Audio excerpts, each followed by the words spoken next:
Okay, here we can see that I have two different opportunities. I changed the opportunity name to gear in this project I'm working on, and now I added some opportunities. I also have made it so that I can do different record types. Let's see. So if I want to do a new opportunity, I've made two different record types, one that goes to weapons, one that goes to clothing.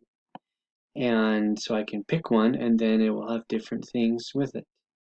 Now, the reason why I need to have a different record type is if certain users need to see the same opportunity, but they don't need to see the same pick lists or the same page layout.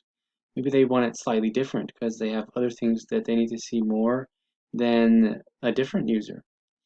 So that's why I created these two and allowed the user to come in and select which record type they want. And then if we click into the opportunity, we can also see that I added the path and I configured some of these path things to be a different status so that I can customize them to whatever the user wants.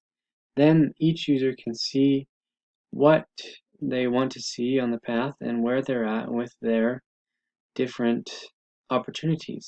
So they have different record types and different paths on each opportunity.